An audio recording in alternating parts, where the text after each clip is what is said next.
combien le feu de Dieu descendra sur toi. Bienvenue à la porte du centre prophétique pour les nations. L'objectif que le Seigneur nous a donné, c'est que tu puisses chercher ardemment la présence du Saint-Esprit là où tu es, que le feu de Dieu puisse se répandre abondamment sur ta vie et que la grâce de Dieu puisse se manifester. Les multitudes ne rassasieront jamais ton âme, mais la présence de Dieu fera de toi l'homme ou la femme le plus heureux de la terre. Alors cherche avec nous sa présence, cherche avec nous ardemment le Saint-Esprit, et alors tu verras combien le feu de Dieu descendra sur toi. Bienvenue à la porte du centre prophétique pour les nations. L'objectif que le Seigneur nous a donné, c'est que tu puisses chercher ardemment la présence du Saint-Esprit là où tu es, que le feu de Dieu puisse se répandre abondamment sur ta vie et que la grâce de Dieu puisse se manifester. Les multitudes ne rassasieront jamais ton âme, mais la présence de Dieu fera de toi l'homme ou la femme le plus heureux de la terre. Alors cherche avec nous sa présence, cherche avec nous ardemment le Saint-Esprit, et alors tu verras combien le feu de Dieu descendra. Grâce à toi, le Et le bon notre roi, il commence à bénir notre Seigneur. Il est digne de recevoir la gloire, il est digne de recevoir l'honneur.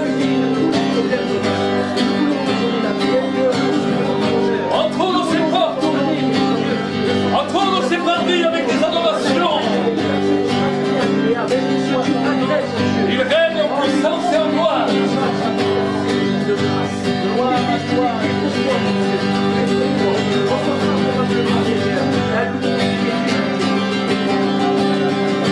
On continue à adorer. Continue à élever le roi des rois.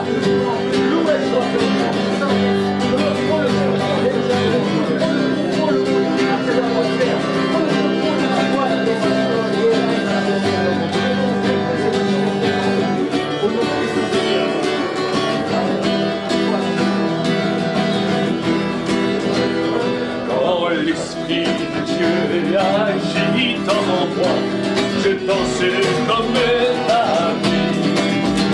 Quand l'Esprit de Dieu agit en moi, je danse comme la vie. Je danse comme la vie.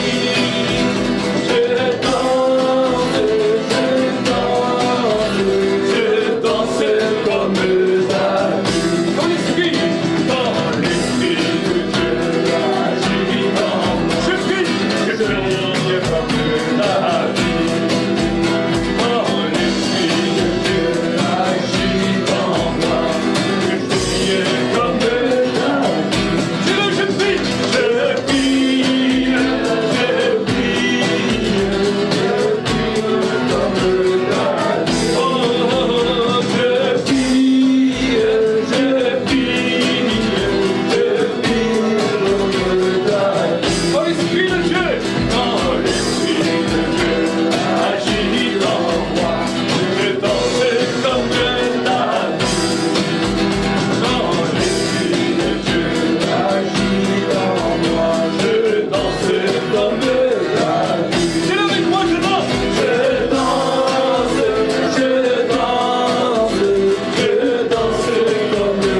arriver.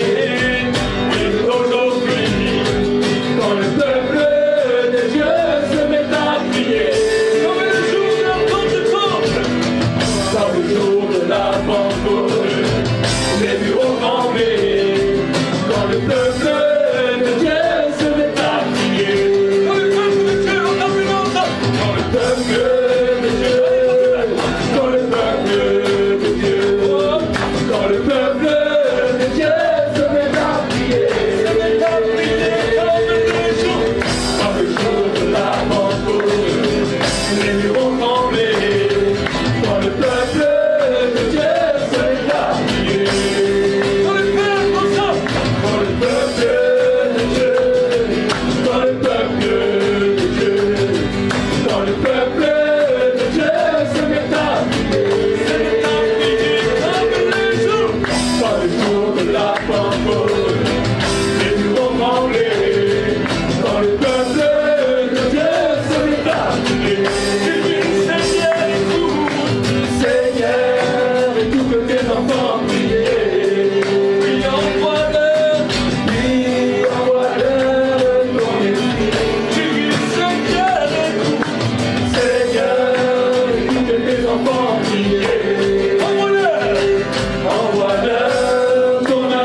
moi cette prière, tu vas dire, cher Saint-Esprit, Cher Saint-Esprit, nous voulons t'inviter dans ce lieu, nous voulons t'inviter dans ce lieu. nous voulons te laisser toute la place dans ce lieu, Nous voulons te laisser toute la place dans ce lieu. nous voulons que tu puisses régner dans nos vies et dans nos cœurs, Nous voulons que tu puisses régner dans nos vies et dans nos cœurs. nous voulons que tu puisses régner au milieu de nous, Nous voulons que tu puisses régner au milieu de nous. viens remplir nos vies de ta présence, Viens remplir nos vies de ta présence. inonde ce lieu de ta présence, Inonde ce lieu de ta présence. nous avons tant besoin de toi, Nous avons tant besoin de toi. nous voulons te demander pardon Nous voulons te demander pardon toutes les fois pour toutes les fois où nous t'avons attristé, où nous t'avons attristé, toutes les fois toutes les fois où nous t'avons éteint dans notre vie. où nous t'avons éteint dans notre vie. Viens, inonde-nous de ta présence. Viens, inonde-nous de ta présence. Remplis-nous de ta présence. Remplis-nous de ta présence. Nous avons besoin de toi. Nous avons besoin de toi. Esprit de Dieu, Esprit de Dieu, touche-nous au cœur. touche-nous encore. Touche-nous au cœur. Touche-nous encore. Nous avons tellement besoin de toi. Nous avons tellement besoin de toi. Inonde ce lieu de ta présence. Nous avons besoin de toi. Inonde ce lieu de ta présence. Inonde ce lieu de ta présence. Nous avons besoin de toi.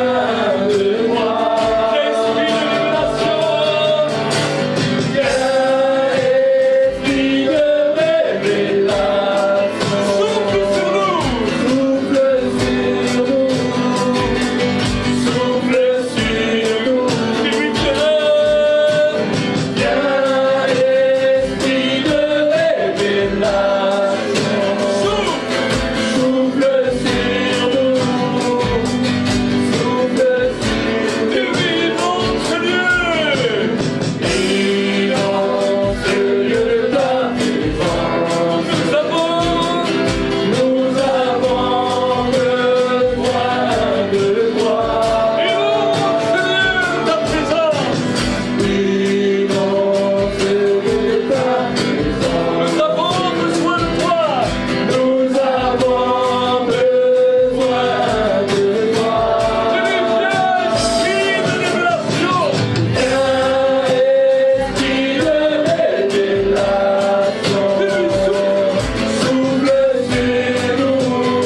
révélation.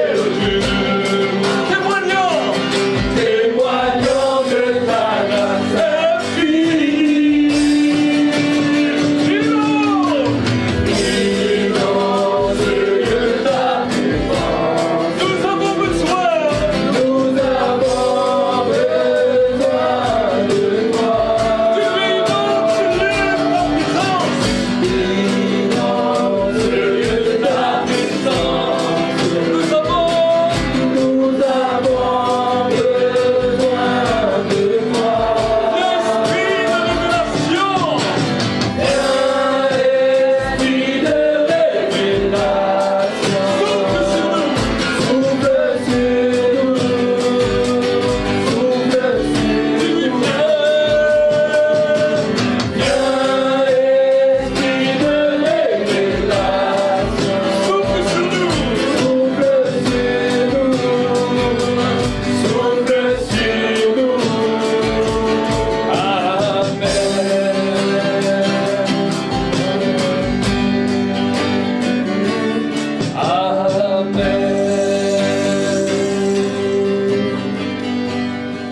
de sommes là dans la présence de Dieu, laisse que l'onction de Dieu commence à toucher ta vie.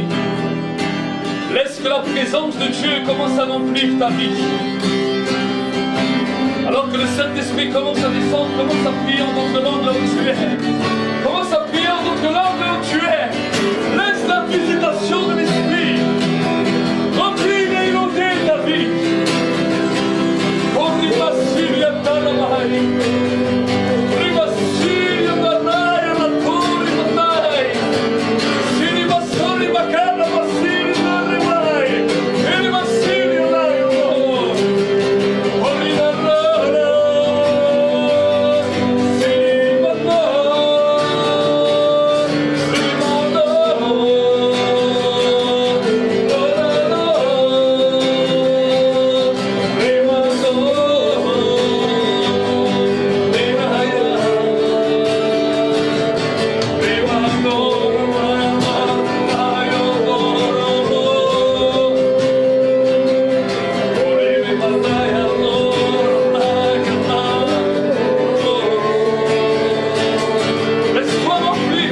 régulièrement. Et c'est avec lui en fait que j'ai donné ma vie à Christ. Et je me souviendrai toujours de lui parce que c'était un homme super gentil, super accueillant. Et en fait, il prenait soin de tous les gens qui passaient sur son chemin. Et c'est vrai que c'est à ce moment-là que j'avais fait cette rencontre avec Dieu. Et quand on rencontre Dieu, c'est vrai qu'on a un feu en fait qui vient dans notre cœur et qui brûle. Et ce feu, en fait, il faut qu'on le maintienne toute notre vie.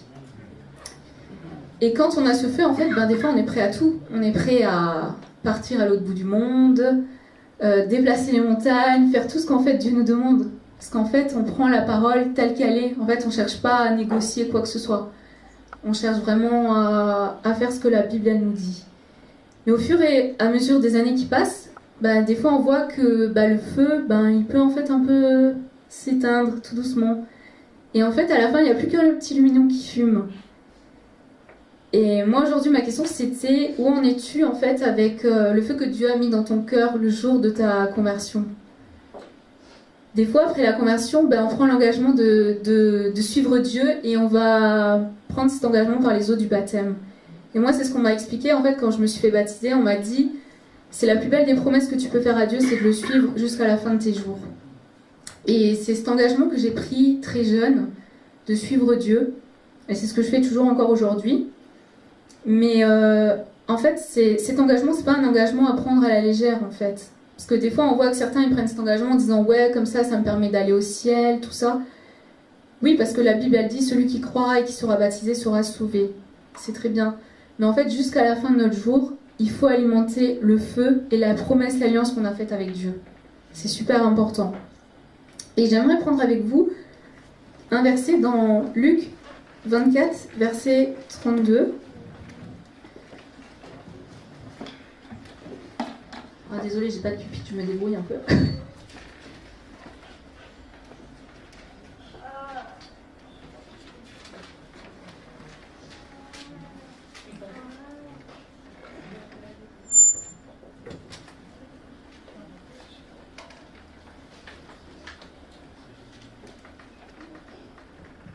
En fait, c'était deux disciples qui marchaient, et en fait, quand ils marchaient, à un moment, Jésus était avec eux.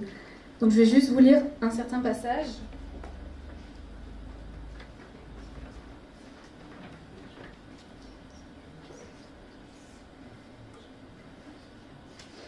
Je vais vous lire à partir du verset 28. Ils arrivèrent près du village où les disciples devaient aller, Jésus faisant semblant d'aller plus loin.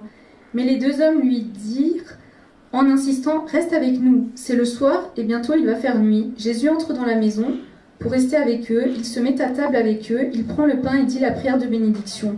Ensuite, il partage le pain et le leur donne. Alors les disciples voient clair et ils reconnaissent que c'est Jésus. Mais à ce moment-là, Jésus disparaît. Ils se dirent l'un à l'autre, « Oui, il y avait comme un feu dans notre cœur pendant qu'il nous parlait sur la route et nous expliquait les livres saints. » Amen. Donc en fait, j'avais pris ce verset parce que c'était étonnant, en fait, Jésus il était à côté d'eux et eux, ils continuaient à marcher le long de leur chemin. Souvent dans la vie, en fait, on a des moments d'épreuves, de difficultés, et on marche, mais on croit que Dieu, il est plus avec nous. Pourtant, il est là. En fait, il nous a jamais lâché notre main.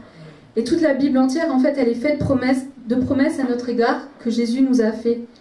Il nous a dit, à plusieurs reprises, qu'il sera avec nous jusqu'à la fin des temps. Il nous a également dit, je vous donne ma paix, prenez ma paix. Et en fait, souvent, nos cœurs, ils sont dans le tumulte quand les épreuves, les choses, les difficultés sont là. Et même notre feu intérieur s'éteint. En fait, on laisse les problèmes prendre le dessus, on laisse les difficultés aller au-dessus de tout ce que Dieu a mis dans notre cœur. Mais en fait, vraiment, je voudrais vous encourager aujourd'hui à aller au-delà de tout ce qui peut être comme embûche sur votre chemin et vraiment ranimer votre feu. C'est pas un reproche que le feu, des fois, est comme un petit luminon qui fume, parce que c'est les choses de la vie. Je veux dire, on n'est pas toujours bouillant du premier jour au dernier jour de notre vie. On a tous des épreuves, on a tous des difficultés. Mais ce qu'il ne faut pas oublier, c'est que Dieu, il est avec nous. Il l'a promis dans sa parole. Il y a plusieurs versets qui nous le disent. Et j'aime dire cela, c'est Christ un jour a mis ce feu dans ta vie. J'aimerais t'encourager que si tu l'as perdu, tu puisses ranimer ce feu en toi. Amen. Il suffit juste de lui demander, de lui dire, Seigneur, j'ai besoin de toi. Ranime ce que tu as mis dans ma vie. Ranime ce feu, ranime la prière. Et je vous exhorte chaque jour, en fait, à trouver un moment avec le Seigneur, avec l'Esprit, en fait, et remettre votre vie entre ses mains. passer du temps avec lui. Quand on est marié, quand on a fait une promesse à un homme ou une femme, en fait, on a pris cet engagement d'être avec lui jusqu'à la fin des jours, jusqu'à que la mort nous sépare. Mais avec Christ, c'est pareil. Quand tu es passé par les eaux du baptême, tu as pris cet engagement en fait, de le suivre, tu as pris cet engagement de, quoi qu'il arrive, d'être avec lui jusqu'à la fin. Lui, il a promis que jamais il ne te ravira de sa main. Il y a ce verset dans la parole qui le dit, et je l'avais noté, dans Jean 10, verset 28-29, « Je leur donne la vie éternelle, et elles ne périront jamais, et personne ne les ravira de ma main.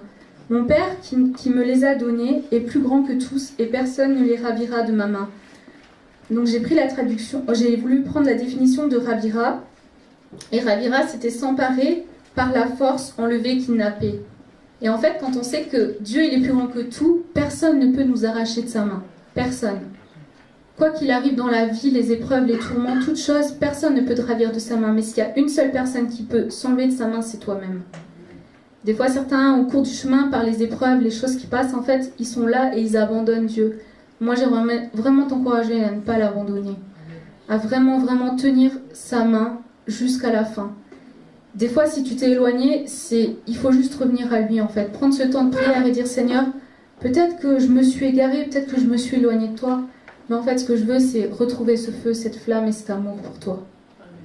Et j'aimerais vraiment que, pendant un instant, nous puissions fermer nos yeux. Et si ça a été le cas pour certains d'entre vous, j'aimerais en fait faire cette prière avec vous. Et dire, Seigneur notre Dieu, je veux vraiment remettre ma vie entre tes mains aujourd'hui. Et si le feu qui était en moi était presque éteint, je te demande de raviver cette flamme en moi, Seigneur. Ce que je veux, Seigneur, c'est prendre cet engagement de te suivre, de parcourir la vie avec toi, car tu es la plus belle chose qui ait pu m'arriver.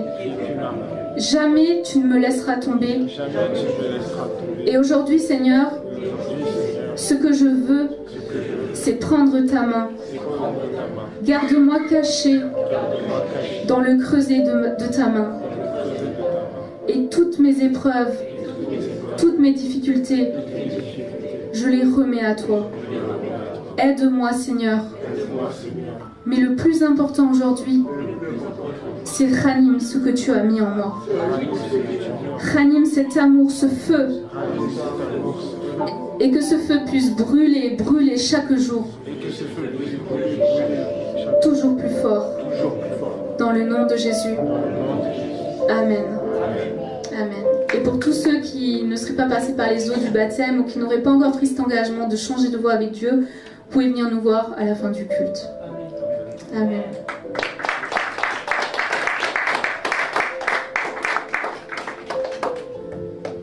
Amen. Est-ce qu'on peut acclamer encore pour le Seigneur?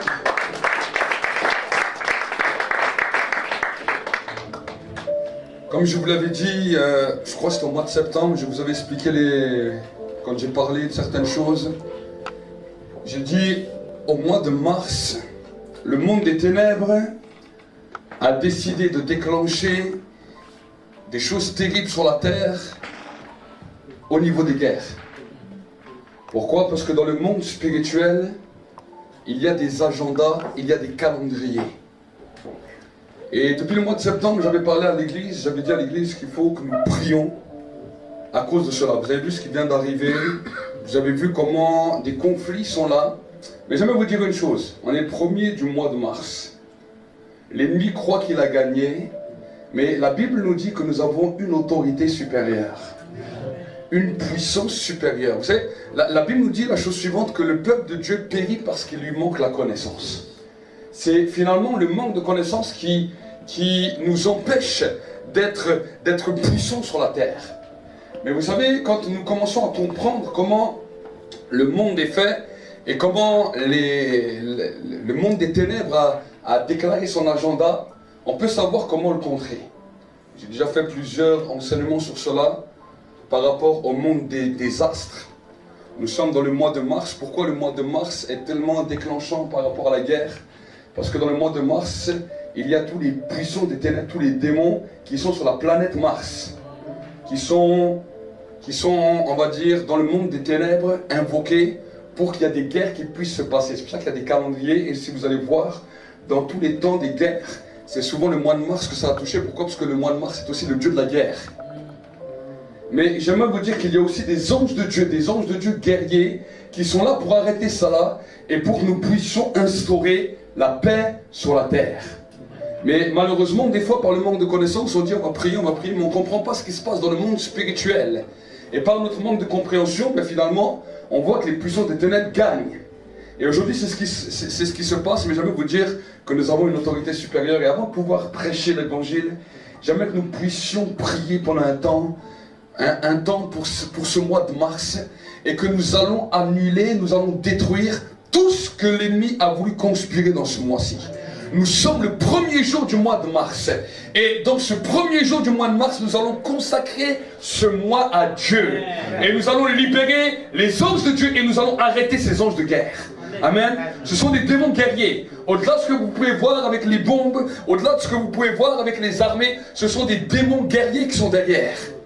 Ce n'est pas juste les démons qui viennent comme ça dans vos maisons. Ce sont des démons guerriers qui poussent les grands, les dirigeants des États à faire des guerres et à faire des choses terribles. Mais nous allons les arrêter par l'autorité de la prière, parce que la Bible nous dit que Dieu nous a donné l'autorité. Il a dit tout ce que vous lirez sur la terre sera lié dans le ciel.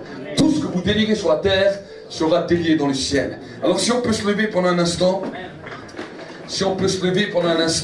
vous aussi mes amis internautes qui nous suivez, là où vous êtes, si vous pouvez commencer à élever vos voix et que nous puissions élever nos voix pendant un instant. Seigneur mon Dieu, mon roi, nous voulons venir devant le trône de ta grâce. Nous voulons venir en tant qu'Église. Et nous voulons encore aujourd'hui, en cette journée, proclamer ta grandeur. Proclamer ta grandeur et ta grâce. Nous appelons celui qu'on appelle le chef des armées. Le chef des armées de l'Éternel. Celui qu'on appelle l'Éternel des armées. Élève-toi dans notre temps. Élève-toi dans notre génération. Nous ne voulons pas que dans notre génération, la guerre détruit, la guerre tue. Nous ne voulons pas cela. Mais nous voulons nous lever dans notre génération. Et nous voulons dire, nous arrêtons ces esprits guerriers qui sont levés sur la terre. Nous paralysons les esprits guerriers. Nous détruisons leur autorité dans le monde visible et dans le monde invisible. Dans le nom de Jésus. Dans le nom de Jésus. Dans le nom de Jésus. Je vais commencer à déclarer avec moi et tu vas dire, j'invoque l'Éternel des armées. Celui qui siège au-dessus de tout trône, au-dessus de toute puissance, au-dessus de toute autorité. Nous invoquons son nom en cette journée. Dans ce mois de mars, nous invoquons le nom de l'Éternel des armées. Tu as dit dans ta parole que la domination du monde reposera sur tes épaules. On t'appellera admirable, conseiller, prince de la paix, Père éternel. Qu'en cet instant maintenant, les archanges du ciel soient libérés avec puissance et force. Avec puissance et force. Afin d'arrêter maintenant toutes les œuvres des ténèbres, tous les esprits guerriers qui se sont ligués contre les nations. Nous paralysons ces œuvres. Nous ordonnons maintenant sur la terre de reconnaître le prince de paix, conformément à ce qu'il a déclaré dans ta parole.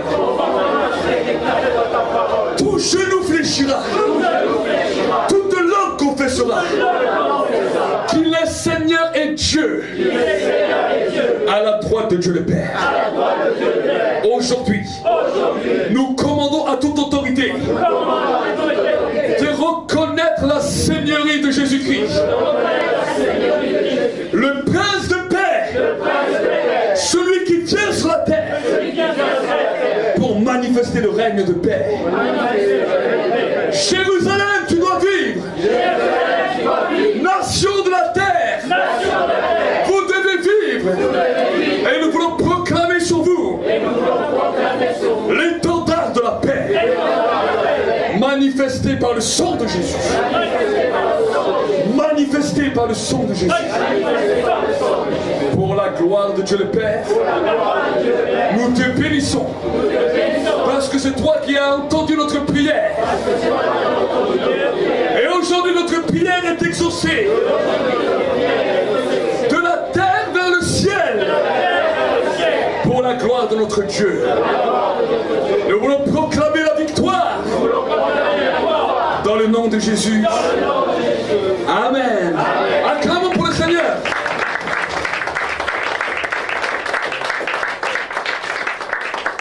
Amen. Regarde ton frère, regarde ta soeur, dis-lui, on a la victoire. Nous sommes un peuple qui combattons dans la victoire. Amen. Nous marchons dans la victoire. Et rien sur la terre ne nous fera peur. Amen.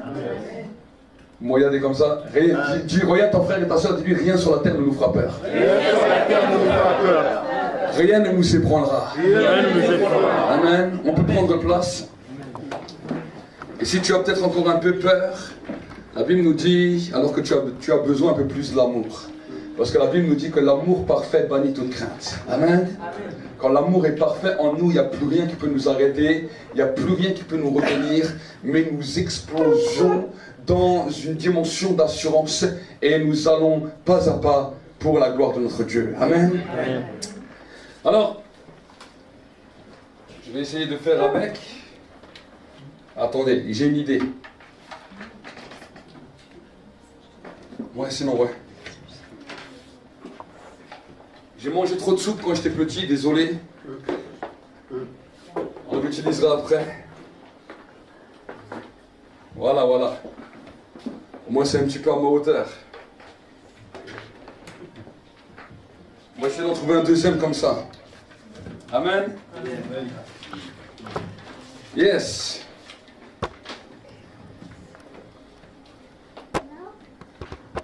Nous allons prier pour le temps de la parole de Dieu, que cette parole puisse te toucher, que cette parole puisse te renouveler, que cette parole puisse transformer ta vie.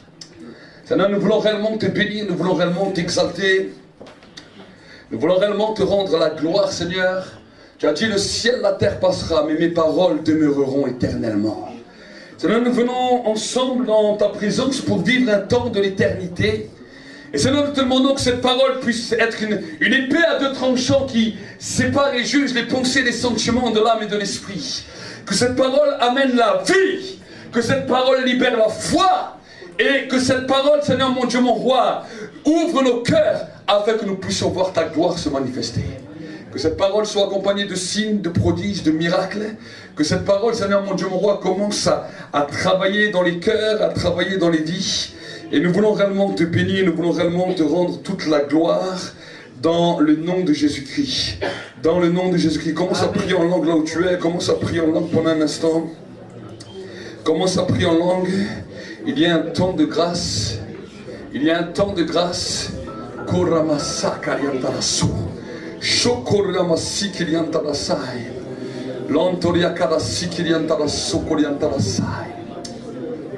Esprit de Dieu, commence à te mouvoir dans ce lieu. Alors que nous sommes là dans la présence de Dieu, il y a une personne qui est là et qui a une douleur au niveau de sa cuisse. Je vois comme une douleur au niveau de la cuisse. Cuisse gauche exactement. Et la présence de Dieu est en train de toucher maintenant.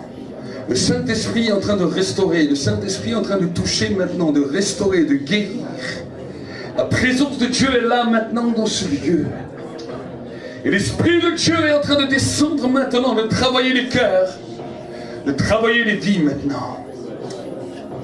Touche Saint-Esprit. Touche encore. Dans le nom de Jésus. Que les œuvres des ténèbres soient détruites maintenant, que toute puissance des ténèbres soit brisée maintenant dans le nom de Jésus. Et que la vie commence à couler. Dans le nom de Jésus.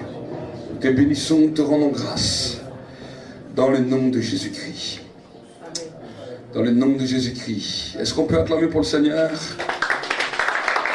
Le Dieu de victoire, le Dieu de grâce est là avec nous. Amen. Alors nous allons parler, je ne sais pas si vous avez vu l'affiche, nous allons parler de différents temps aujourd'hui. Du temps Kairos, du temps Chronos, du temps Olam. Différents temps pour que nous puissions comprendre et saisir comment nous positionner en tant que croyants. Amen.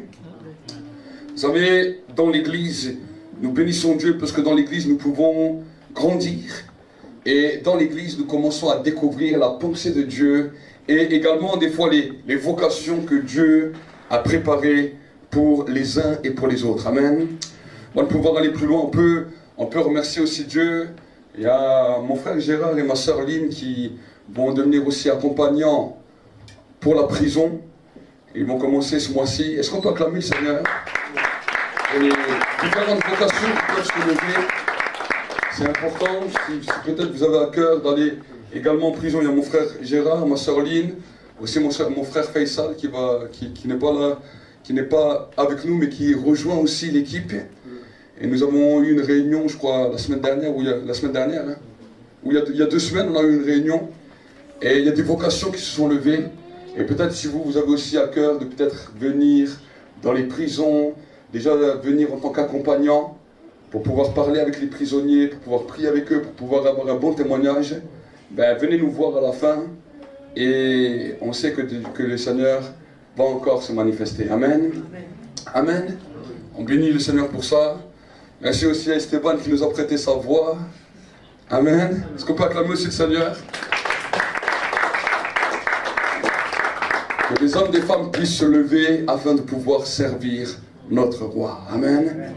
Vous savez, la Bible nous dit, Jésus a dit la chose suivante, la moisson est grande, mais il y a peu d'ouvriers. Et il dira quoi? Il dira, priez le maître de la moisson d'envoyer des ouvriers dans la moisson. Mais ce qu'il n'a pas écrit et ce qu'il n'a pas dit, c'est qu'il te demande aussi à toi de pouvoir te lever dans la moisson. Amen. C'est bien de prier et de dire, Seigneur, envoie. Mais j'aimerais te dire qu'il y a aussi des moments où Dieu nous dit aussi à nous de pouvoir nous lever afin de pouvoir être des témoins sur la terre. Premier verset que nous allons voir ensemble, c'est dans 2 Corinthiens chapitre 6, verset 2. 2 Corinthiens chapitre 6, verset 2.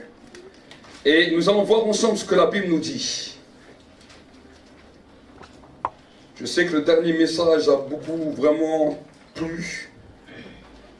J'ai un de mes amis qui est dans le ministère qui m'a dit ce message l'a vraiment boosté. Il l'a partagé aussi là où il est. 2 Corinthiens chapitre 6 verset 2. Voici ce que la Bible nous dit.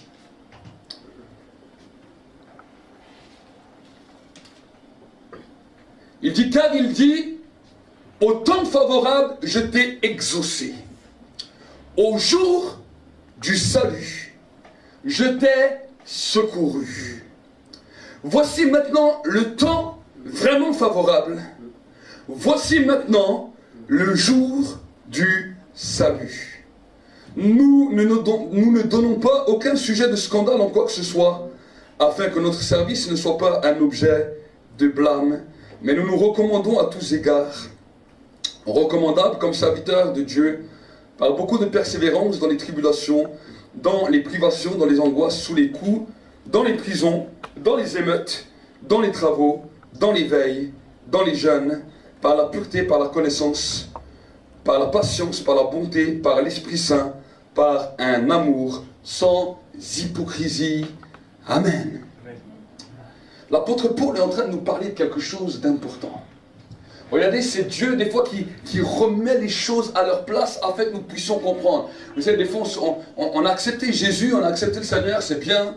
On vient dans la maison de Dieu, mais finalement, hormis de venir à la maison de Dieu, des fois on ne sait pas qu'est-ce qu'on doit faire de plus. On va te dire, tu pries un petit peu, tu témoignes un petit peu. Mais finalement, on ne nous explique pas vraiment le monde spirituel.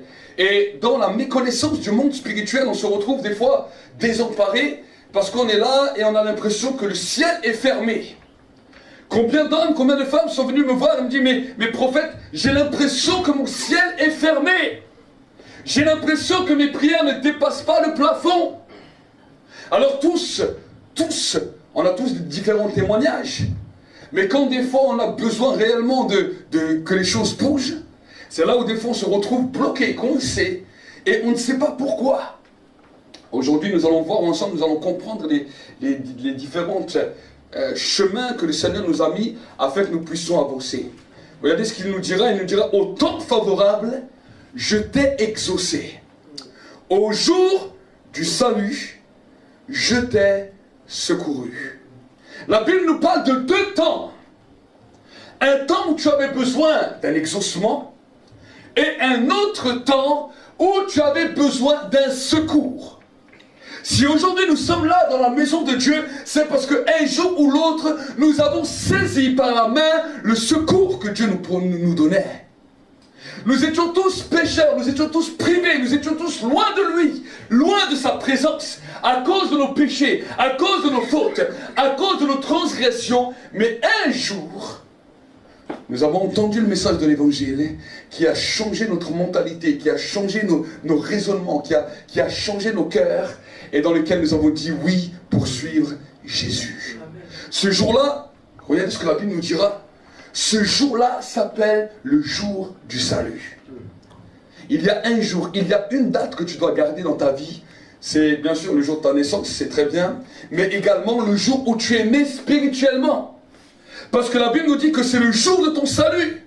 Ça a été le jour de ta grâce. Et pour que tu puisses comprendre la dimension des temps, tu dois comprendre que maintenant, dans ces temps, il y a un temps où Dieu t'a secouru. Il y a un temps où Dieu est venu et qu'il t'a sauvé. Et il y a d'autres temps où Dieu nous a exaucés. Mais vous savez, quand l'apôtre Paul nous dit cela, vous savez, Dieu a des fois de l'humour. Parce que Dieu ne comprend pas toujours tout de lui. Et c'est pour cela que des fois on a besoin d'explications. Quand Dieu des fois nous dit quelque chose, il peut le dire pour le passé, il peut le dire pour le présent, ou il peut le dire pour le futur. Dieu ne travaille pas dans le même espace-temps que nous. Pour lui, tout est toujours présent, que ce soit aujourd'hui, que ce soit hier ou que ce soit demain. Et quand il dira la chose suivante, regarde, il nous dit, au temps favorable, je t'ai exaucé. Il nous parle des exaucements d'hier, il nous parle des exaucements pour aujourd'hui, mais il nous parle également des exaucements pour demain. Parce que tout au long de la vie d'un homme, nous avons besoin de vivre dans une dimension d'exaucement. Sinon la prière ne servirait à rien. Sinon la prière serait juste un monologue ou une récitation. J'ai fait ma récitation en espérant que peut-être ça va marcher. Alors joue au blackjack, tu auras peut-être plus de chance. Mais oui. La prière, ce n'est pas un jeu. La prière, ce n'est pas une répétition. Jésus, quand tu lui parleras de la prière, il dit, quand vous priez, ne faites pas comme les religieux qui croient qu'à force de répétition, ils vont être exaucés. Il dit, ne leur ressemblez pas. On ne peut pas ressembler à quelque chose d'une récitation. C'est pas une autodictée. Vous connaissez les autodictées? Quand on était jeune à l'école, on nous faisait les autodictées. C'est quelque chose que je détestais. Et on nous donnait quelque chose, on nous donnait un texte. Et il fallait apprendre le texte et recopier le texte. Et vu que j'avais assez d'imagination, je réinventais le texte. Et finalement, j'avais des mauvaises notes, pas parce que je n'avais pas appris bien le texte, mais parce que je réinventais le texte. Mais la Bible nous dit qu'on ne doit pas être des autodictés. Regarde ton frère, regarde ta soeur, dis-lui, ne sois pas une autodictée. Ne sois pas une autodictée. Amen. Tu es unique. Amen. Dieu nous a fait chacun unique pour que nous puissions être différents. Amen. Nous ne nous ressemblons pas tous, heureusement. Imaginez, on aurait tous la même tête, la même taille. Les magasins ne seraient pas contents, on serait habillés tous pareils. La même couleur. Mais non, mais parce qu'on est unique, ça fait quelque chose d'extraordinaire quand on est tous ensemble. Parce qu'il y a une différente palette de couleurs, il y a une différente taille, il y a différentes tailles dans tous les sens, en haut, en largeur, mais en largeur comme ça aussi. Mais c'est ça qui fait la beauté de l'homme, c'est vrai, c'est pas vrai. Mais j'aimerais vous dire que dans cette même dimension, Dieu a trouvé un temps pour pouvoir aussi nous exaucer. Une des premières choses pour que l'exaucement puisse être activé, C'est une des premières bases. L'apôtre Paul dit, quand tu t'approches de Dieu, approche-toi donc avec assurance auprès du trône de la grâce, afin d'être secouru au moment ou au temps où tu en auras besoin. Et c'est pour cela que le diable attaque votre assurance. Parce que la Bible nous dira dans le livre de Hébreux au chapitre 11 que la foi est une ferme assurance des choses qu'on espère, une démonstration de celles qu'on ne voit pas. Et vous allez voir, on peut avoir l'assurance pour les autres. Je vois beaucoup de croyants, c'est pas d'aujourd'hui que je suis dans le ministère. Ça fait 17 ans, maintenant même plus, 18 ans, 19 ans que j'ai commencé le ministère. Mais vous savez, les gens qui ont foi pour les autres, j'en ai vu des multitudes. Prophète, mais j'ai foi pour ça, j'ai foi que Dieu agit pour lui. Ah, c'est extraordinaire. Quand j'entends ça, je dis c'est extraordinaire. Je dis, mais quand ensuite après on commence à gratter pour eux-mêmes, pour toi, quand toi tu pries pour toi, pas pour ton voisin, pour toi-même, eh, là ils n'ont plus de foi. Là ils attendent que quelqu'un ait une foi pour eux. Je ne sais pas si on a monté les choses à l'envers. Normalement tu dois d'abord avoir la foi pour toi, et ensuite parce que tu as la foi pour toi, tu peux avoir la foi pour les autres. Mais les croyants ont d'abord la foi pour les autres, mais pourquoi? Parce que ça ne concerne pas. Et finalement, dès que ça vous concerne, la foi disparaît. Pourquoi? Parce que la crainte vient. Et des fois, et je ne dis pas seulement des fois, mais des croyants vont même aller jusqu'à jeûner parce qu'ils ont telle peur qu'ils ne sont pas exaucés, qu'ils vont croire que le jeûne va amener un plus.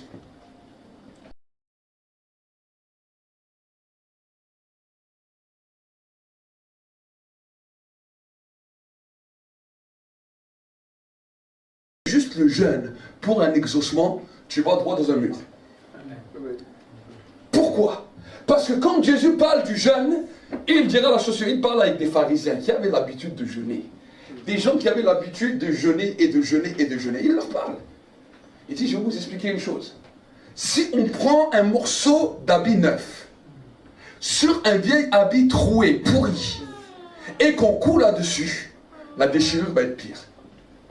Ensuite, il nous dira, si on prend des outres de vin neuf, non, si on prend des vieilles outres et qu'on met le vin nouveau dedans, les outres vont exploser. Pourquoi Jésus nous raconte cette histoire? Le vin nouveau, c'est le jeûne. L'habit nouveau, c'est le jeûne. Le vieil habit pourri, les vieilles outres, c'est des problèmes. C'est des situations. C'est ce que tu aimerais que Dieu fasse. Si tu mets le jeûne dessus, tu as de fortes chances que tes problèmes deviennent pires. Ils deviennent pires. Pourquoi? Parce que le jeûne ne change pas nos problèmes. Le jeûne ne change pas nos situations. La seule chose que le jeûne a, c'est de nous rendre sensibles afin que notre cœur puisse être humble devant Dieu.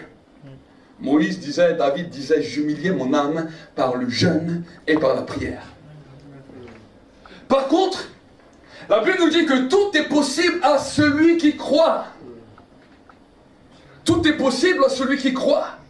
Et l'exaucement ne commence pas par le jeûne, l'exaucement commence par la foi.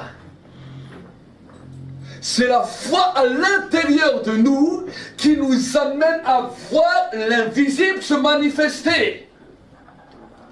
Et pour que la foi puisse devenir ferme, nous avons besoin d'avoir de l'assurance. Je le dis souvent, vous savez, au début de ma conversion, c'était extraordinaire. J'ai eu une vision, c'était extraordinaire. Mais c'est pas parce que j'avais une vision, c'est pas parce que Dieu m'a parlé de manière audible que finalement, j'avais une foi réelle. Parce que j'avais pas plus de foi que ça. Et des fois, j'essayais de m'encourager. Dès que je devais prier pour un sujet, pour une situation, j'essayais de m'encourager. Parce que finalement, je ne savais jamais si ça allait marcher. Et alors que je commençais à grandir dans ma foi, un jour le Seigneur m'a dit, le matin je me lève, je voulais prier, et le Seigneur me dit, maintenant tu vas prier comme moi je te dis. Il me dit, prends Hébreux 11. Il me dit, lis. La foi est une ferme assurance des choses qu'on espère, une démonstration de celles qu'on ne voit pas. Il me dit, ok, répète encore une fois. Il m'a fait répéter ça pendant 40 minutes. Il m'a dit, tourne maintenant autour de ta table. La foi est une ferme assurance des choses qu'on... Et vous savez, quand il est 4-5 heures le matin, et vous vous levez, vous voulez prier, non, la foi est une ferme assurance des choses qu'on espère, une démonstration de celles qu'on ne voit pas. Franchement, je vous dis la vérité, je l'ai répété au début. J'avais pas plus de foi qu'un éléphant. Mais je continue à répéter pendant plus de 40 minutes. 40 minutes. Quand j'arrive à la 40e minute, quelque chose se passe dans le monde spirituel. Un déclic passe, une assurance vient. Et tout d'un coup, je me tourne vers Dieu, alors que je répétais ça. Et je dis, Seigneur, maintenant je crois. Je sais que maintenant une assurance vient. Elle pénètre dans mon cœur. Elle entre dans mon cœur. Et maintenant, il y a quelque chose que je crois qu'avant, je n'arrivais pas à croire. Je l'avais entendu. Je l'avais prêché moi-même. Mais pourtant, je ne l'avais pas encore expérimenté. Amen. Vous savez, quand Jésus viendra, la Bible nous dit quand le Fils de l'homme reviendra sur la terre, ce n'est pas juste des chrétiens qui cherchent ou des titres. La Bible nous dit, trouvera-t-il la foi? En raison des progrès de l'iniquité, l'amour du plus grand nombre se sera refroidi. Et j'aimerais vous dire que c'est une réalité, puisqu'aujourd'hui, nous sommes dans un temps où, bien plus que jamais dans notre siècle, les églises sont remplies dans les 4 coins du monde. Et ça continue à grandir. Des fois, on essaye de motiver les gens. Des fois, on essaye de faire de la motivation pour les gens. Des coachs de motivation. Sur Internet, il y en a plein. Dans l'église, on n'a pas besoin de coachs de motivation. Dans l'église, on a besoin des hommes et des femmes de foi. Amen. Nous avons besoin d'être secoués dans nos raisonnements. Nous avons besoin d'être secoués dans nos retranchements afin d'être des hommes et des femmes de foi. Pourquoi? Parce que à un moment dans ta vie, tu auras besoin d'un secours de Dieu. Tu auras besoin d'un exaucement de Dieu. Tu auras besoin de voir Dieu agir dans ta vie. Et si finalement tu n'as pas appris à grandir dans cette dimension de foi, tu risques de vivre toute ta vie sur la terre sans voir le monde spirituel se manifester dans ta vie.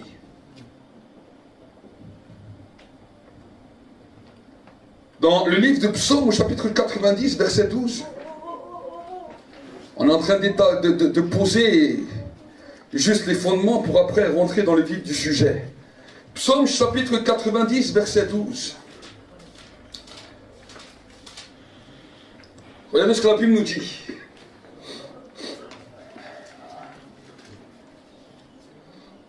La Bible nous dit, enseigne-nous à compter nos jours, afin que nous conduisons notre cœur avec sagesse.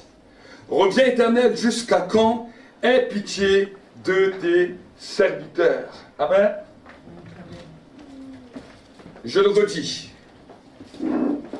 afin que nous puissions comprendre. Enseigne-nous ainsi à compter nos jours, afin que nous nous conduisons notre cœur avec sagesse. Regarde ton frère, regarde ta soeur, dis-lui, apprends à conduire ton cœur avec sagesse.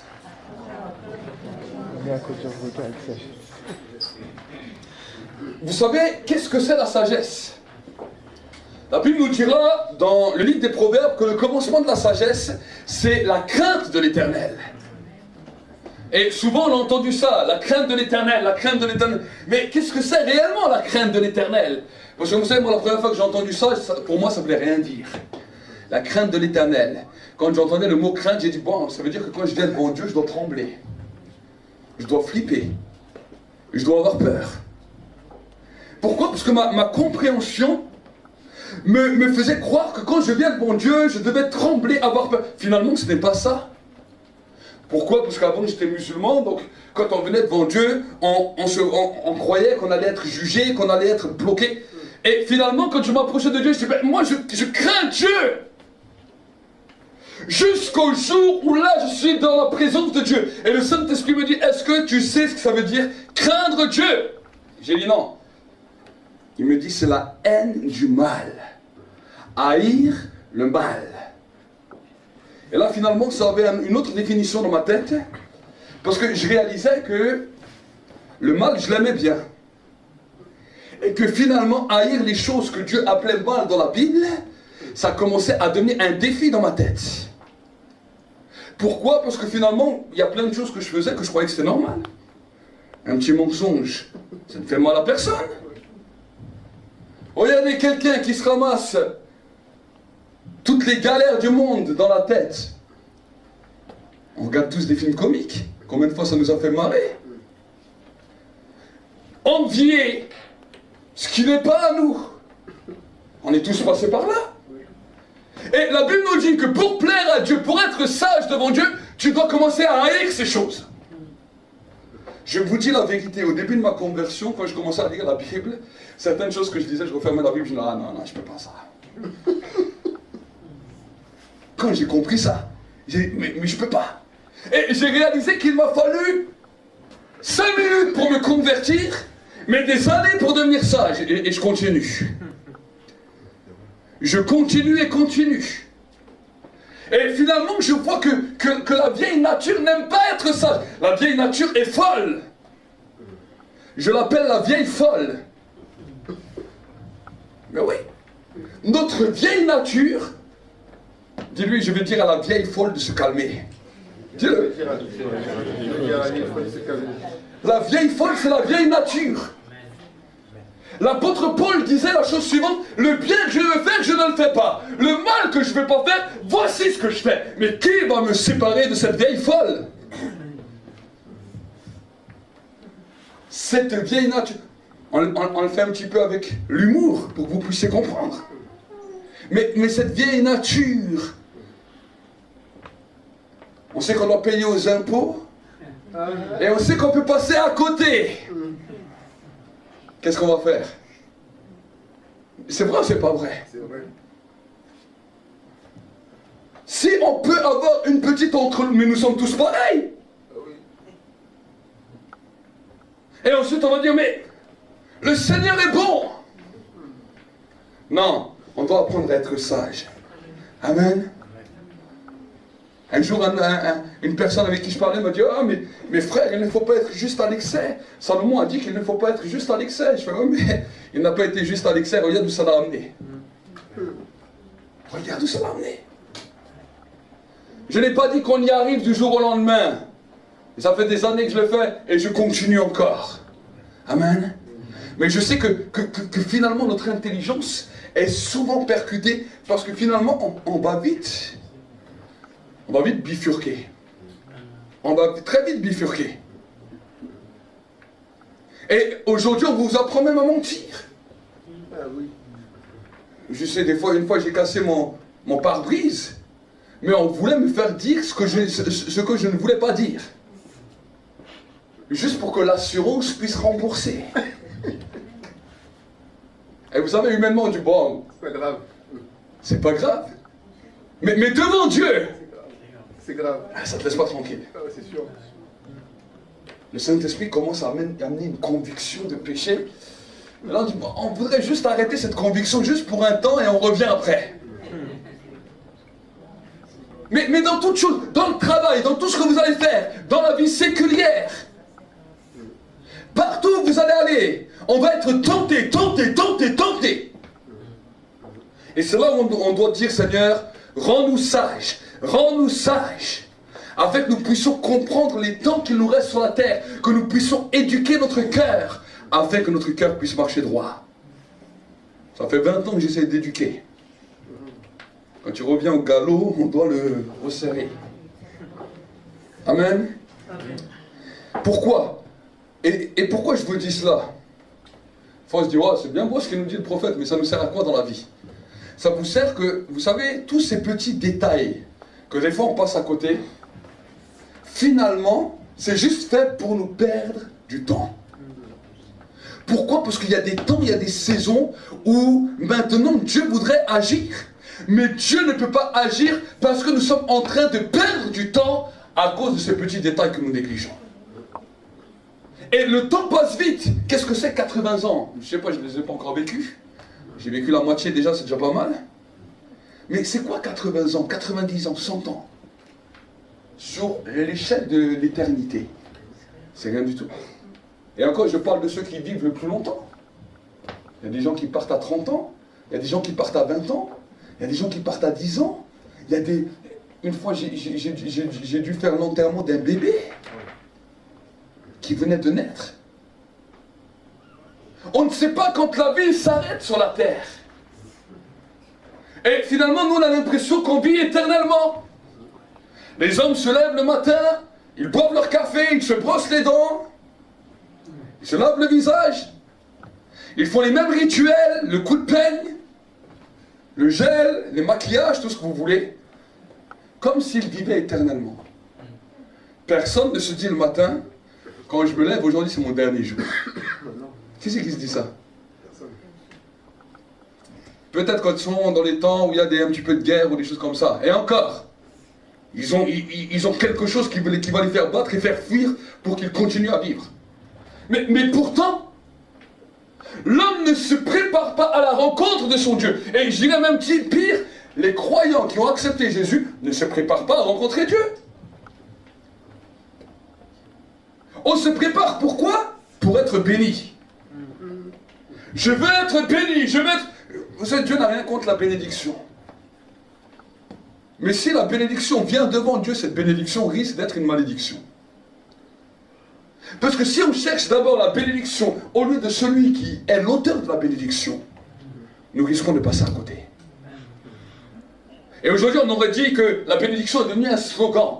Tu marches avec Jésus, tu es béni. Tu marches avec Jésus, tu es béni. Tu fais ça, tu es béni. Tu fais ça, tu es béni. Ça te sert quoi de gagner tout le monde, d'être béni comme tu veux, mais de passer à côté de l'éternité parce que tu ne t'es pas préparé à rencontrer Dieu? C'est terrible. C'est terrible. La Bible nous dira dans le livre d'Ésaïe, prépare-toi à la rencontre de ton Dieu.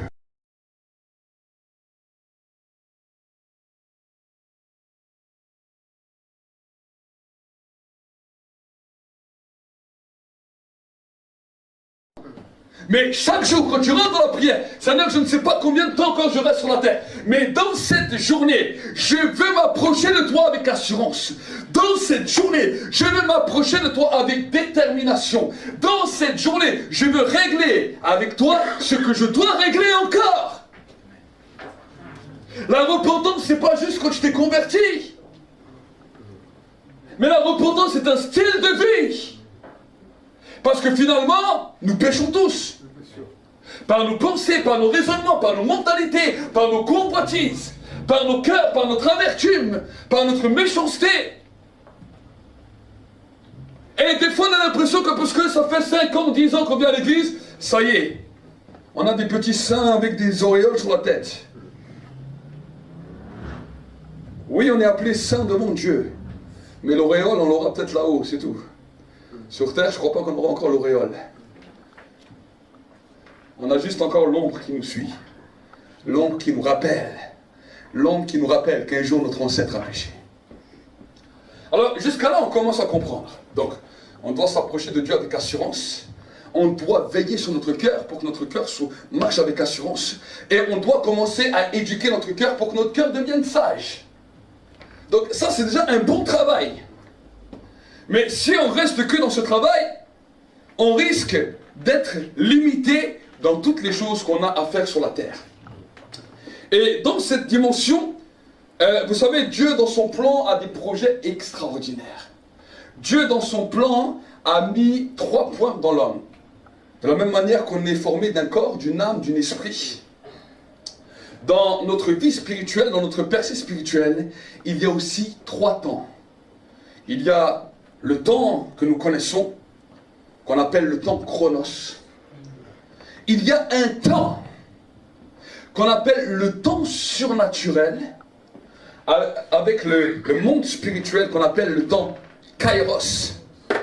Et il y a le 3e temps, où ce temps-là, on l'appelle le temps de l'éternité, le temps où on peut vivre quelque chose de personnel avec Dieu, qu'on appelle le temps olam, le temps de l'éternité. Et là, maintenant, on commence à découvrir que dans le temps que nous avons dans la vie, il y a ces 3 temps que nous avons besoin de découvrir dans notre marche spirituelle afin de nous développer et de connaître sur la terre l'impact du surnaturel dans nos vies. Et c'est là où je dis que l'église périt parce qu'il lui manque la connaissance. Moi, je ne me suis pas converti il y a 2000 ans, excusez-moi. Hein. Je ne me suis pas converti il y a 2000 ans, je me suis converti il y a 20 ans. Il y a 20 ans. Donc il me manque 2 zéros. Il me manque 2 zéros dans ma conversion. Mais j'aimerais vous dire que ces 2 zéros qui me manquent, c'est des fois terrible parce que quand je me suis converti, on ne m'a pas expliqué ces choses-là.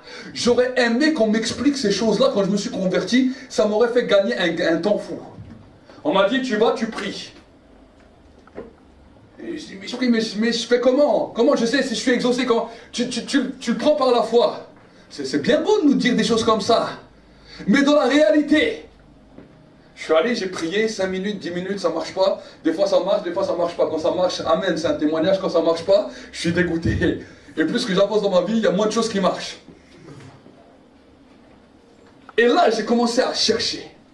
Et quand j'ai commencé à chercher les premières des choses, et je le dis souvent, quand j'ai commencé à chercher Dieu, à un moment donné, un jour, le ciel s'est ouvert. Et tout d'un coup, je commençais à comprendre, une fois le ciel est ouvert, une fois le ciel n'est pas ouvert. Et au début, je ne savais pas mettre de mots là-dessus. J'ai dit, mais qu'est-ce que se passe là? Qu'est-ce que c'est que ça? À un moment, le ciel s'ouvre, à un moment, le ciel n'est pas ouvert. Et quand le ciel n'est pas ouvert, vous le savez! Parce que là, ce n'est plus aussi fluide, ça devient difficile. La prière devient un fardeau, la prière devient un poids. Et là, on essaie de nous encourager. Non, il faut continuer, il faut continuer. Ouais, mais si on ne t'explique pas les choses, ça te sert à quoi de continuer? Il y a des gens qui sont fatigués de continuer. Parce qu'ils ne savent même pas où ils vont. Jésus dira quoi? Ce sont des aveugles qui conduisent des aveugles. C'est pas moi qui dis, c'est Jésus. Pourquoi? Parce qu'ils marchent dans une direction qu'ils ne savent pas. Et moi-même, j'ai mis des années. J'aurais aimé que quelqu'un m'explique pour comprendre. Et c'est pour ça qu'aujourd'hui, je vais prendre ce temps avec vous pour vous expliquer. Parce que vous savez que quand nous commençons à comprendre la dimension des percées, c'est extraordinaire. Si on ne comprend pas la dimension des percées, on va vivre juste une percée de temps en temps. Mais vu qu'on ne comprend pas les dimensions des percées, il y aura d'autres percées qui vont venir, mais des fois ce ne sera pas des percées de Dieu, et ce sera des percées du monde des ténèbres, des percées des démons qui vont venir nous attaquer et qui vont venir essayer de nous traumatiser. Combien de frères, combien de sœurs sont venus me voir, m'ont dit, ah je suis attaqué, ah je vis des attaques contre des ténèbres, je vis des attaques contre les démons. Pourquoi? Parce que le peuple périt parce qu'il lui manque la connaissance. Il lui manque la connaissance. Vous savez, nous allons ouvrir encore notre Bible dans le livre de Hébreux, chapitre 11, verset 6. Regardez ce qu'il nous dira, afin que vous puissiez comprendre. Il y aura une partie que je vais faire aujourd'hui et une autre partie que je vais terminer à l'école des puissants.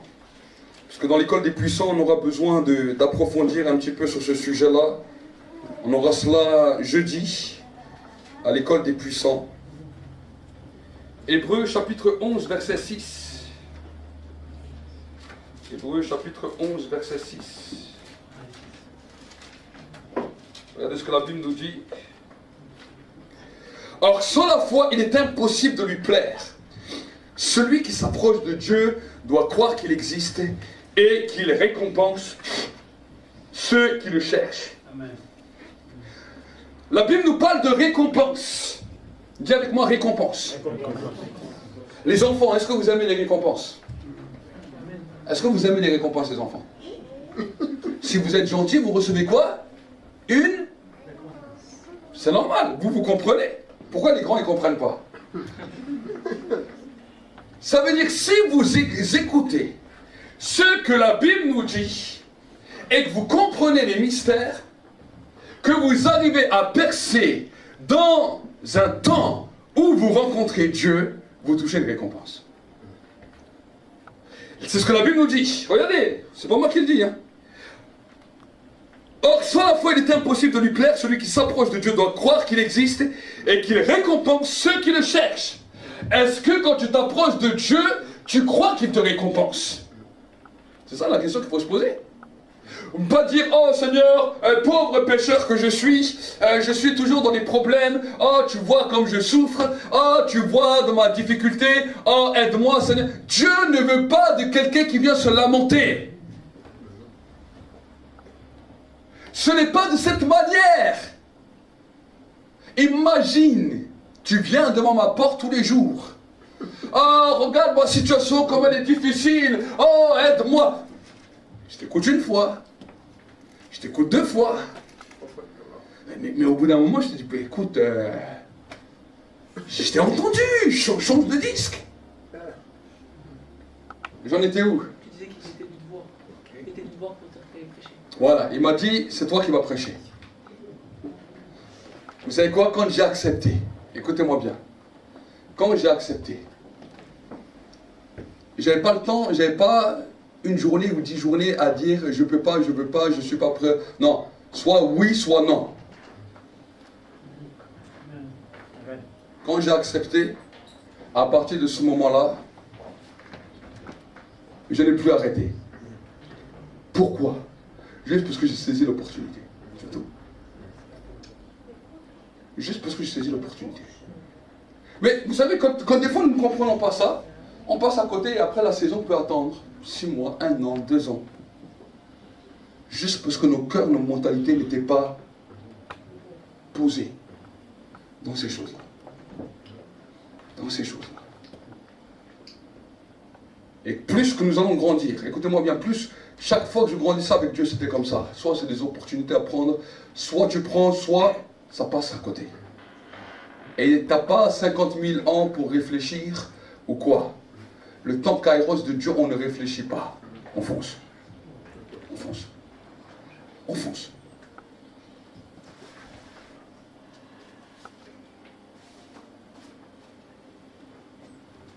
Regardez, nous allons lire encore dans le livre de Jacques.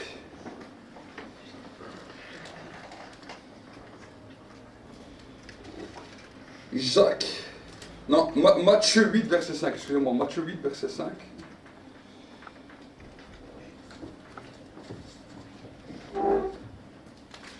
Matthieu 8, verset 5.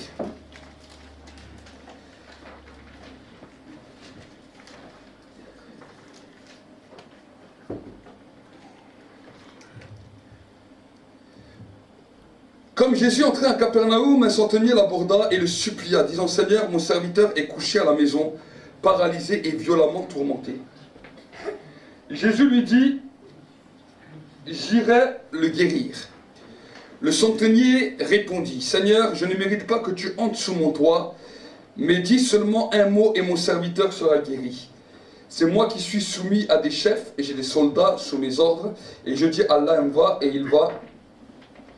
Viens et il vient, et à mon serviteur fais cela et il le fait. » Après l'avoir entendu, Jésus, plein d'admiration, dit à ceux qui le suivaient, « En vérité, je vous le dis, je n'ai trouvé chez personne, même en Israël, une si grande foi. Alors je vous le déclare, plusieurs viendront de l'Orient et de l'Occident, et se mettront à table avec Abraham, Isaac et Jacob dans le royaume des cieux. Mais le Fils du royaume seront jetés dans les ténèbres du dehors, où il y aura des pleurs et des grincements de dents. Amen. » Vous savez, quelque chose m'a étonné dans ce verset. On voit une personne qui comprend les règles d'autorité et de soumission. Et la Bible nous dit qu'en comprenant juste les règles d'autorité et de soumission, la Bible nous dit que cet homme a eu la plus grande foi que tous ceux qui suivaient Jésus. Que tous ceux qui suivaient Jésus. Alors, quand on regarde ça, on peut se dire, mais Jésus, on ne comprend pas. Qu'est-ce que ce centenier romain a fait de plus que les autres? Vous savez, ce centenier romain était dans une armée. Et à l'armée, on t'apprend quelque chose. On t'apprend qu'il y a des supérieurs, qu'il y a des gens du même grade que toi, et qu'il y a des gens qui sont inférieurs aussi à toi. Ce n'est pas une question de grade, c'est une question de fonction. Et pourquoi je dis cela? Parce que je crois aujourd'hui, en Europe, malheureusement, les gens ne comprennent plus rien ça. Tout le monde, à cause de l'amour de Dieu, à cause de la grâce de Dieu, tout le monde est pareil et il n'y a plus aucun respect ni aucune soumission aux règles d'autorité. Aux règles d'autorité. Mais j'aimerais vous dire que bien que Dieu nous aime tous de la même manière, la dimension et la mission, l'ordre de mission et le grade d'autorité n'est pas le même pour tout le monde. N'est pas le même pour tout le monde. Et maintenant, quand nous commençons à comprendre cela, écoute-moi bien, quand nous venons dans l'église, nous devons comprendre qu'il y a des gens qui sont supérieurs à nous, des gens qui sont du même grade que nous, et des gens qui sont inférieurs. Alors je ne vous dis pas d'écraser les gens qui sont inférieurs, ce n'est pas le but. La Bible nous dit de pouvoir aider ceux qui sont inférieurs, pour qu'ils puissent être soutenus. Mais ce que j'aime avec ce centenier, c'est que ce centenier vient pour quelqu'un qui est inférieur à lui, mon serviteur. Et dans ma maison, il est malade. Il est inférieur à moi. Mais pourtant, il dit à Jésus, je ne mérite pas que tu rentres dans ma maison parce que tu as un grade supérieur. Moi, j'ai des supérieurs au-dessus de moi. Quand ils me disent un ordre, je ne réfléchis même pas, j'obéis. Quand moi, j'ai des gens qui sont inférieurs à moi, je dis une parole, ils m'obéissent.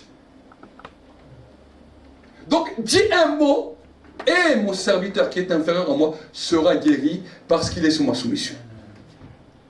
Parce qu'il est sous mon autorité. Pourquoi je dis ça? Parce que quand nous commençons à comprendre ces règles de dimension que Dieu met, ces règles d'autorité, on sait à qui on se soumet.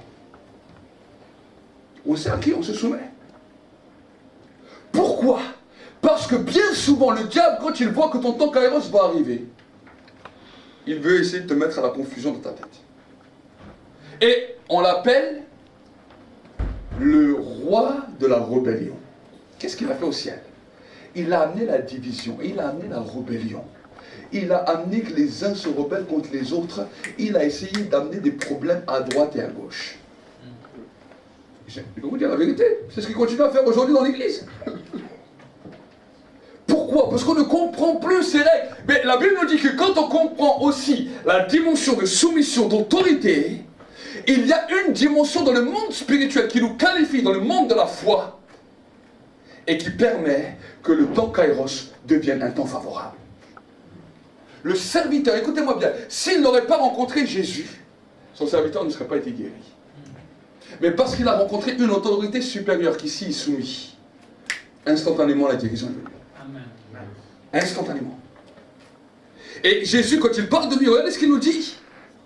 Après l'avoir entendu, Jésus, plein d'admiration, dit à ceux qui le suivaient, en vérité, je vous le dis, je n'ai trouvé chez personne, même en Israël, une grande foi.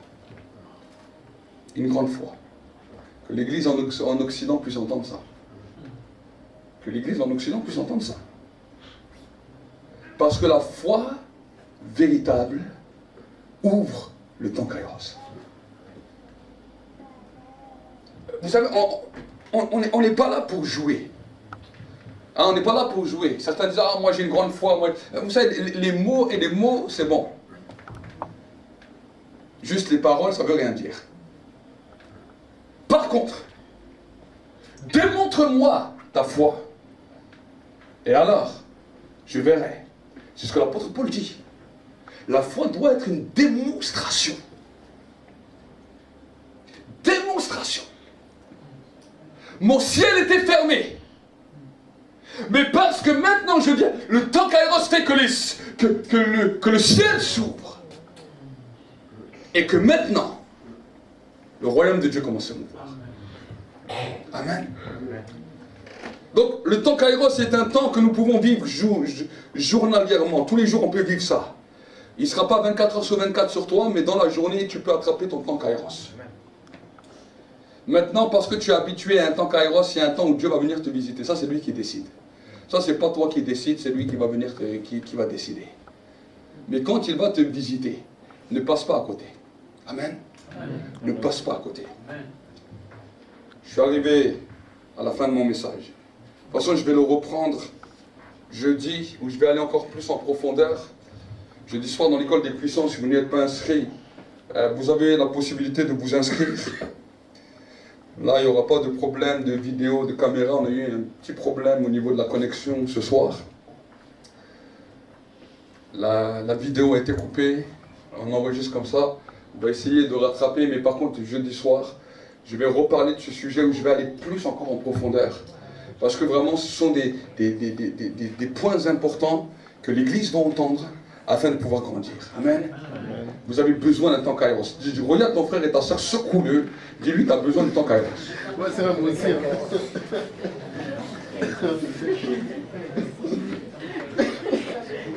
S'il n'a pas compris, secoue-le encore. J'ai compris ce que vous voulez.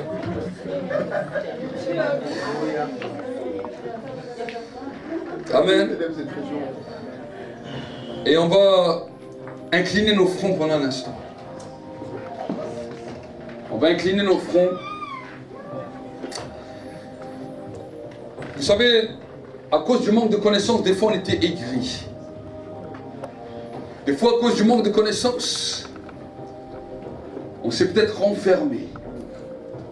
Des fois, peut-être à cause du manque de connaissances, on s'est même irrité.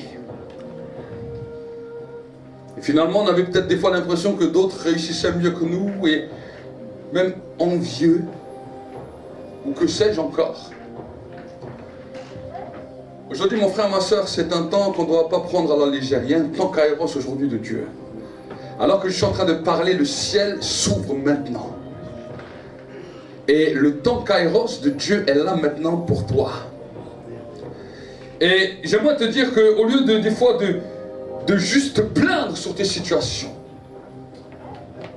si maintenant, alors que nous sommes là dans la présence de Dieu, tu puisses demander à Dieu pardon pour toutes les fois où tu t'es laissé influencer par l'ennemi. Toutes les fois où tu t'es laissé peut-être séduire. Vous savez, quand on parle de séduction, on dit voilà, veillez parce que votre ennemi, le diable, rôde comme un lion rugissant, prêt à dévorer. On nous dit qu'il vient pour essayer de nous tenter. Et bien souvent, on a l'impression que la tentation, c'est juste la tentation charnelle. Non, la tentation, c'est pour t'empêcher d'entrer dans ton temps Kairos, de saisir les temps Kairos, pour t'empêcher finalement d'accomplir les œuvres que Dieu a préparées pour toi. Et tu es là, tu es enfant de Dieu, tu es sauvé, oui, mais tu es frustré. Parce que ta vie spirituelle, c'est comme si elle est bloquée. C'est comme si elle est arrêtée. Et puis finalement, par le manque de connaissances, au lieu de vivre des temps Kairos, tu vis des attaques. Et finalement, ces attaques font que tu te plains encore plus. Alors aujourd'hui, si c'est ton cas, élève ta voix là où tu es, commence à demander pardon à Dieu. Commence à demander pardon à Dieu. Si c'est ton cas, si tu es touché par ce message et tu dis Seigneur, je dois changer, je veux rentrer dans un changement. Lève ta main là où tu es. Lève ta main là où tu es. Oui, plusieurs mains sont levées. Prie Dieu. Commence à prier. Commence à demander à Dieu pardon. Il y a un temps puissant qui est en train de se passer maintenant. Il y a quelque chose de glorieux qui est en train de se produire dans ce lieu maintenant. Il y a quelque chose de puissant qui est en train de se passer maintenant dans ce lieu. On n'est pas là ni pour te juger, ni pour te critiquer, mais pour que maintenant tu ne puisses pas louper les prochaines opportunités qui sont devant toi. Pour que tu ne puisses pas passer à côté des différentes opportunités. Prie Dieu, prie. Dis Seigneur, je ne veux plus passer à côté. Je ne veux plus passer à côté de ces opportunités. Je ne veux plus passer à côté. Mais je veux entrer dans un temps nouveau. Je veux saisir mon temps de Kairos. Et alors que nous sommes là dans la présence de Dieu, le ciel est ouvert maintenant. Le ciel est ouvert maintenant. Si tu veux toucher ton temps de Kairos maintenant, afin d'entrer dans quelque chose de nouveau, sors de ton rang, viens devant. Viens devant. Viens devant. Karama. Et quand tu viens devant, prie. Prie. Prie. Le temps de Kairos est là. Le temps de Kairos est là. Le temps de Kairos est là. Korama Sakanya. Débranche là-bas, débranche là-bas. Korama Sai. Le temps de Kairos est là. Venez, faites une rangée, faites une rangée.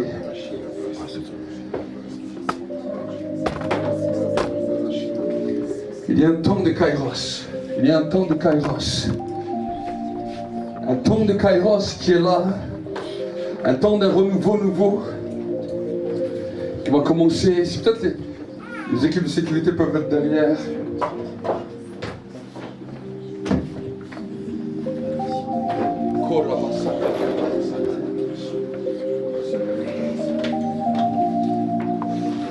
Tu vas dire avec moi cette prière.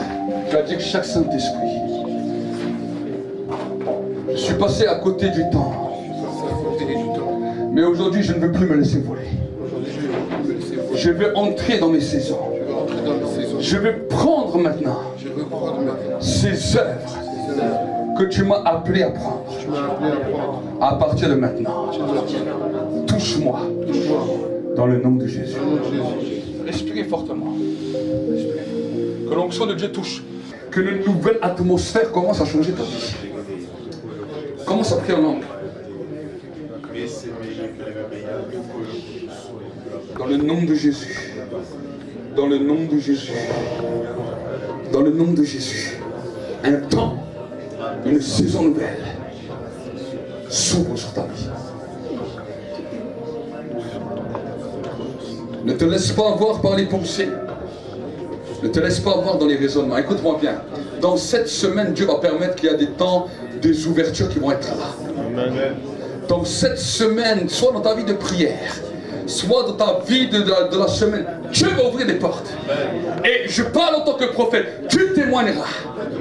Tu déclareras les œuvres du Tout-Puissant. Amen. Tu vivras.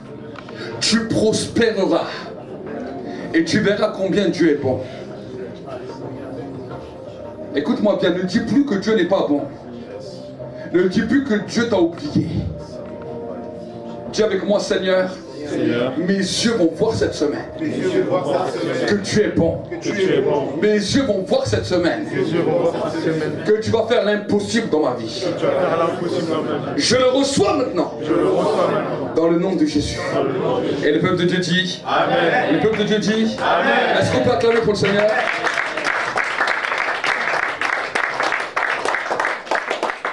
Amen. Et nous allons terminer ce temps avec les présentations des dîmes et des offrandes. Je vous réponds, est-ce qu'un être peut tromper Dieu? Pourtant vous me trompez. Vous demandez encore en quoi avons-nous trompé? Je vous réponds, quand vous devez donner le 10e de vos biens et quand vous me faites des offrandes. Amen. Amen. En priant l'Église pour le dîme et pour les offrandes. Je vais prier em português, désolé. Senhor, abençoa o teu povo, meu Deus, nesse momento, Jesus, que vai ofertar na tua casa, Senhor.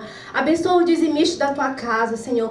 Coloca no coração de cada um, meu Deus, que eles possam, meu Deus, ter um compromisso contigo, meu Deus. Compromisso com a tua palavra, Senhor. Compromisso com nossa igreja, meu Deus, que somos nós, Jesus. Te agradeço, meu Deus, em nome do teu Filho amado, Jesus Cristo, Senhor. Amém. Amen.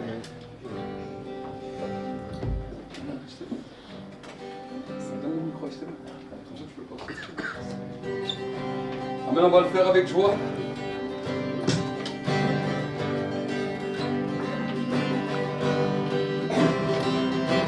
Gloire et louange, alléluia. Gloire et louange, alléluia. Alléluia, que tout soit pour Jésus. Chante gloire et louange, alléluia. Alléluia, gloire et louange, alléluia. Gloire et louange, alléluia. Que tout soit pour Jésus. Bientôt, très bientôt, nous allons voir le Seigneur. Bientôt, bientôt, très bientôt, nous allons voir le Seigneur. Bientôt, bientôt, très bientôt, nous allons voir le Seigneur. Alléluia, alléluia, nous verrons le Seigneur. Bientôt, bientôt, très bientôt, nous allons voir le Seigneur. Bientôt, bientôt, très bientôt, nous allons voir le Seigneur. Bientôt.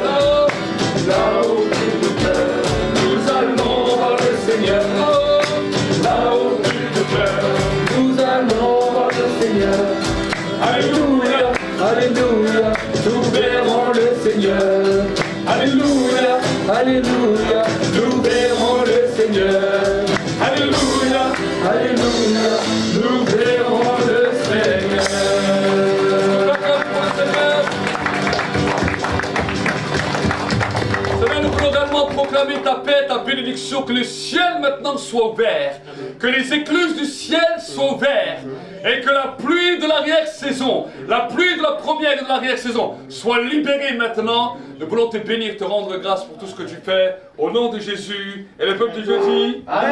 Le peuple de Dieu dit Amen. Acclame pour le Seigneur. Est venu à la porte du centre prophétique pour les nations. L'objectif que le Seigneur nous a donné, c'est que tu puisses chercher ardemment la présence du Saint-Esprit là où tu es, que le feu de Dieu puisse se répandre abondamment sur ta vie et que la grâce de Dieu puisse se manifester. Les multitudes ne rassasieront jamais ton âme, mais la présence de Dieu fera de toi l'homme ou la femme le plus heureux de la terre. Alors cherche avec nous sa présence, cherche avec nous ardemment le Saint-Esprit, et alors tu verras combien le feu de Dieu descendra sur toi.